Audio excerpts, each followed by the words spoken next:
नमस्कार किसान भाइयों। आपके अपने विश्वसनीय चैनल पर आपका एक बार फिर से बहुत बहुत स्वागत है। आज हम एक ऐसे विषय पर बात करने वाले हैं जो हर धान उगाने वाले किसान के दिल के सबसे करीब है। वो विषय है बम्पर पैदावार का सपना। एक ऐसा सपना जहां आपका खेत सिर्फ हरा भरा ना हो, बल्कि धान के कल्लों से इस कदर भरा हो कि जमीन दिखाई न दे। एक ऐसा सपना जहां हर बाली लंबी हो, दानों से पूरी तरह भरी हो और उनमें ऐसी चमक हो कि बाजार में आपकी फसल की सबसे ऊंची बोली लगे। लेकिन हम सब जानते हैं कि ये सपना हकीकत से कई बार कितना दूर होता है। हम बेहतरीन किस्म का बीज लाते हैं, दिन रात मेहनत करते हैं, समय पर पानी देते हैं, लेकिन फिर भी पौधे की बढ़वार रुक जाती है, पत्तियों में पीलापन आ जाता है और सबसे बड़ी चिंता, कल्लों का फुटाव यानी टिलरिंग उम्मीद के मुताबिक नहीं होती। खेत खाली खाली सा लगता है और मन में ये सवाल उठता है कि आखिर कमी कहाँ रह गई। क्या कोई ऐसा तरीका है, कोई ऐसा फॉर्मूला है जो हमारी इस मेहनत को सही दिशा दे सके और हमें हमारी उम्मीद से भी बढ़कर परिणाम दिला सके? तो मेरा जवाब है जी हां, बिल्कुल है। आज मैं आपके लिए कोई साधारण सलाह नहीं, बल्कि धान की खेती का वो आजमाया हुआ, विज्ञान पर आधारित और सफल किसानों द्वारा प्रमाणित एक ऐसा जादुई फॉर्मूला लेकर आया हूं, जिसे अगर आपने सही तरीके और सही समय पर अपना लिया, तो मैं आपको विश्वास दिलाता हूं कि आपका खेत कल्लों से झूम उठेगा। ये कोई हवा हवाई बात नहीं है, बल्कि पोषक तत्वों का एक ऐसा सटीक प्रबंधन है जो आपके धान के पौधे को वो हर जरूरी चीज देगा जिसकी उसे अलग अलग अवस्थाओं में जरूरत होती है। तो अपनी कुर्सी की पेटी बांध लीजिए और इस जानकारी को बहुत ध्यान से सुनिए, क्योंकि ये वीडियो आपकी धान की खेती करने का नजरिया और आपके खेत की तकदीर दोनों को बदलने की ताकत रखता है। सबसे पहले हमें ये समझना होगा कि किसी भी जादुई फॉर्मूले को काम करने के लिए एक मजबूत नींव की आवश्यकता होती है। अगर इमारत की नींव ही कमजोर होगी तो उस पर कितनी भी अच्छी कारीगरी कर लो, वो टिक नहीं पाएगी। ठीक इसी तरह हमारी फसल की नींव है खेत की तैयारी, सही किस्म का चुनाव और रोपाई का सही तरीका। नींव का पहला पत्थर, खेत की गहरी और सही तैयारी।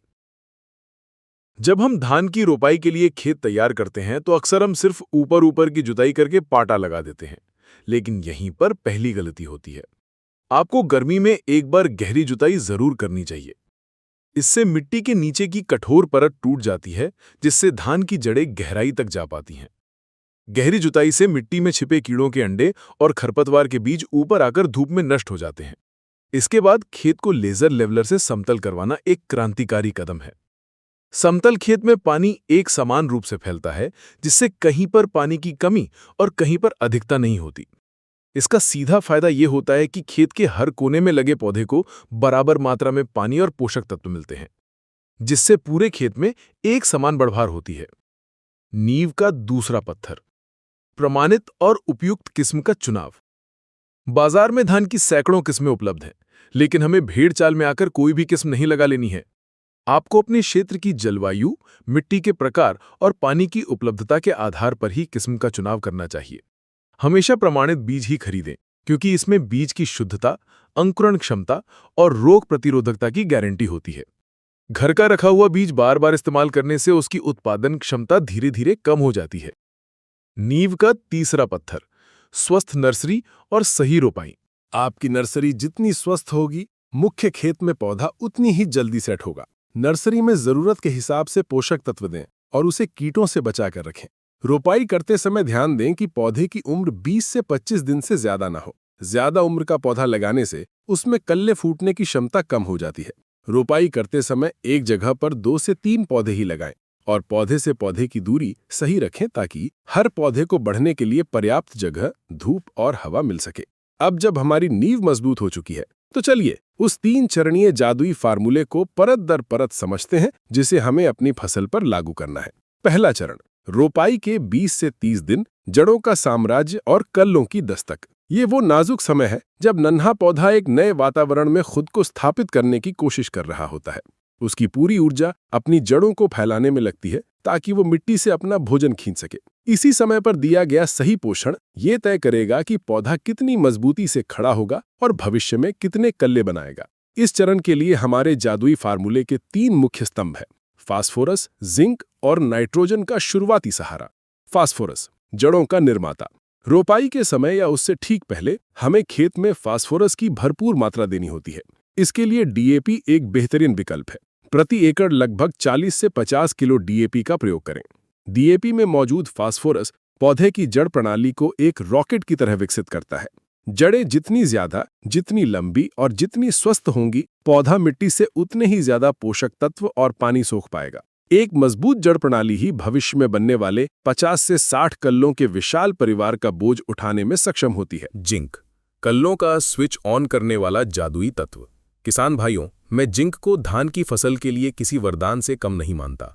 हमारे देश की अधिकांश मिट्टी में जिंक की भारी कमी है और इसका सबसे बुरा असर धान पर ही दिखता है। जिंक की कमी से खैरा रोग होता है, पत्तियां पीली और भूरी होकर सूखने लगती हैं और पौधे की बढ़वार वहीं की वहीं थम जाती है। जिंक पौधे में विकास के लिए जिम्मेदार हार्मोन ऑक्सिन के निर्माण में मदद करता है। जब आप सही समय पर जिंक देते हैं तो ये पौधे के अंदर कल्लों को बनाने वाले सिस्टम को स्विच ऑन कर देता है। आपको रोपाई के 15 से 20 दिन के अंदर प्रति एकड़ लगभग 8 से 10 किलो जिंक सल्फेट, जो 21% वाला होता है, का इस्तेमाल करना है। इसे सीधे डीएपी के साथ मिलाकर कभी न डालें, क्योंकि इससे दोनों की उपलब्धता कम हो जाती है। जिंक को सूखी रेत या 15-20 किलो यूरिया में मिलाकर खेत में समान रूप से छिड़कें। ध्यान रहे, जिंक डालते समय खेत में 1 से 2 इंच पानी भरा होना चाहिए ताकि वो घुलकर हर जड़ तक पहुंच सके। ये एक छोटा सा कदम आपके कल्लों की संख्या में असाधारण वृद्धि कर सकता है। दूसरा चरण, रोपाई के 35 से 55 दिन, कल्लों का महाविस्फोट। ये वो सुनहरा दौर है जब हमारा जादुई फॉर्मूला अपना असली कमाल दिखाना शुरू करता है। खेत में फुटाव की प्रक्रिया चरम पर होती है। इस समय पौधे को एक भूखे शेर की तरह पोषण की आवश्यकता होती है। इस अवस्था में की गई जरा सी भी लापरवाही आपके उत्पादन को भारी नुकसान पहुंचा सकती है। इस चरण के हमारे सुपर हीरो हैं नाइट्रोजन, पोटाश और सल्फर का शक्तिशाली कॉम्बिनेशन। नाइट्रोजन यानी यूरिया का विवेकपूर्ण उपयोग। कल्लों की संख्या और उनकी बढ़वार के लिए यूरिया यानी नाइट्रोजन सबसे जरूरी है, लेकिन इसका उपयोग बहुत ही समझदारी से करना चाहिए। रोपाई के लगभग 30-35 दिन पर यूरिया की पहली टॉप ड्रेसिंग करें। प्रति एकड़ 30-35 किलो यूरिया पर्याप्त है। यूरिया डालते समय ध्यान रखें कि खेत में बहुत ज्यादा पानी भरा ना हो। यूरिया कल्लों को तेजी से हरा भरा और मोटा करता है, जिससे प्रकाश संश्लेषण की क्रिया तेज होती है और पौधा अपने लिए भरपूर भोजन बना पाता है। पोटाश, फुटाव का राजा और तने का रक्षक। अगर जिंक फुटाव को शुरू करता है तो पोटाश उस फुटाव में गुणवत्ता और मजबूती लाता है। किसान भाई अक्सर पोटाश के महत्व को कम आंकते हैं, लेकिन ये एक मल्टीटास्कर है। पहला, ये पौधे के तने को अंदर से इतना मजबूत बनाता है जैसे कंक्रीट में सरिया। इससे आपकी फसल तेज हवा में गिरती नहीं है। दूसरा, ये पौधे की रोग प्रतिरोधक शक्ति को बढ़ाता है, जिससे वो बीमारियों से बेहतर तरीके से लड़ पाता है। और तीसरा, सबसे महत्वपूर्ण काम, ये पोषक तत्वों को जड़ों से पौधे के हर हिस्से तक पहुंचाने वाले ट्रांसपोर्ट सिस्टम को दुरुस्त करता है, जिससे कल्लों का विकास तेजी से होता है। आपको यूरिया की पहली टॉप ड्रेसिंग के साथ ही प्रति एकड़ 25 से 30 किलो म्यूरेट ऑफ पोटाश का प्रयोग अनिवार्य रूप से करना चाहिए। सल्फर, छिपा हुआ चमत्कार। सल्फर एक ऐसा पोषक तत्व है जो पैदावार बढ़ाने में साइलेंट हीरो की भूमिका निभाता है। सल्फर यूरिया यानी नाइट्रोजन की कार्य क्षमता को कई गुना बढ़ा देता है। आप इसे ऐसे समझ सकते हैं कि अगर नाइट्रोजन गाड़ी का पेट्रोल है तो सल्फर उस पेट्रोल को अच्छी तरह से जलाने वाला स्पार्क प्लग है। सल्फर के बिना पौधा नाइट्रोजन का पूरा उपयोग नहीं कर पाता। ये पौधे में प्रोटीन और तेल की मात्रा बढ़ाता है, जिससे दानों की गुणवत्ता सुधरती है। आप प्रति एकड़ 5 से 6 किलो दानेदार सल्फर 90% वाला यूरिया और पोटाश के साथ मिलाकर डाल सकते हैं। इसके इस्तेमाल से आपको पत्तियों में एक अलग ही तरह की गहरी हरियाली और चमक दिखाई देगी। इस चरण में एक और रहस्यमयी तकनीक है, खेत को कुछ समय के लिए सुखाना। रोपाई के 25 से 30 दिन बाद जब कल्ले निकलने शुरू हो जाएं, तब खेत से सारा पानी निकाल दें और मिट्टी को तब तक सूखने दें जब तक उसमें हल्की दरारें ना पड़ जाएं। इस प्रक्रिया से जड़ों को ऑक्सीजन मिलती है, जिससे वो और भी सक्रिय हो जाती हैं। ये हल्का सा तनाव पौधे को अपनी वंश वृद्धि यानी ज्यादा कल्ले बनाने के लिए प्रेरित करता है। 2 से 3 दिन बाद आप खेत में फिर से पानी भर दें। ये छोटा सा काम कल्लों की संख्या में विस्फोटक वृद्धि कर सकता है। तीसरा चरण, बाली निकलने से पहले गभोट अवस्था, दानों का वजन, चमक और गुणवत्ता। अब जब आपका खेत कल्लों से लबालब भर चुका है तो हमारा अंतिम लक्ष्य है कि हर कल्ले पर एक लंबी स्वस्थ बाली आए और उस बाली का हर एक दाना पूरी तरह से भरे। ये अवस्था पौधे के जीवन का सबसे ऊर्जावान चरण होता है। इस समय दी गई खुराक ही आपकी अंतिम पैदावार का मीटर तय करेगी। पोटाश का अंतिम स्पर्श गभोट अवस्था में, यानी जब बाली तने के अंदर बन रही होती है, उस समय पोटाश की सबसे ज्यादा जरूरत होती है। इस समय दिया गया पोटाश दानों के अंदर स्टार्च को भरने की प्रक्रिया को तेज करता है। इससे दाने मोटे, वजनदार और चमकदार बनते हैं। बालियों में खाली दानों की समस्या लगभग खत्म हो जाती है। इस अवस्था में जमीन में पोटाश देने की बजाय स्प्रे के माध्यम से देना ज्यादा कारगर होता है।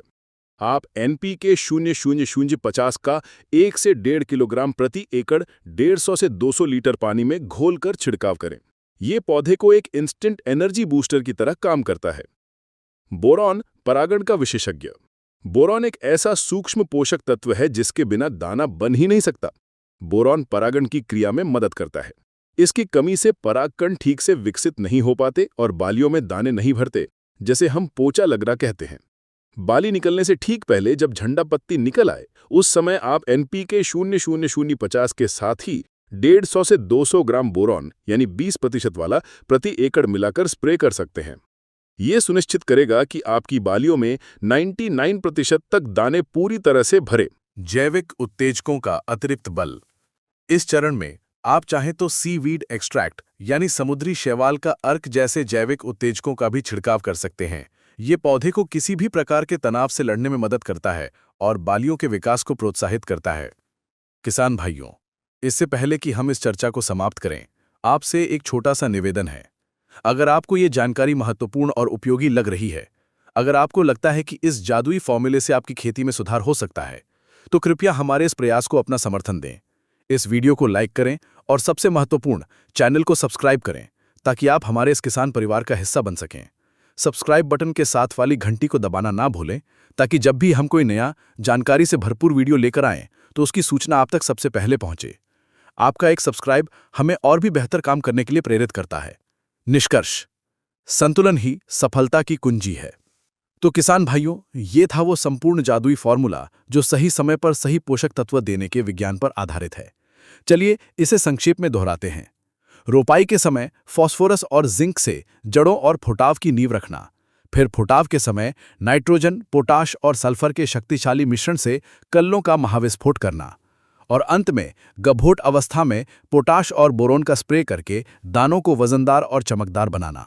याद रखिए, ये फॉर्मूला तभी पूरी तरह से काम करेगा जब आपकी नींव यानी खेत की तैयारी और पानी का प्रबंधन सही होगा। सिर्फ रासायनिक खादों पर निर्भर न रहें। अपनी मिट्टी की सेहत को बनाए रखने के लिए गोबर की खाद, वर्मी कंपोस्ट या हरी खाद का प्रयोग अवश्य करें, क्योंकि स्वस्थ मिट्टी ही स्वस्थ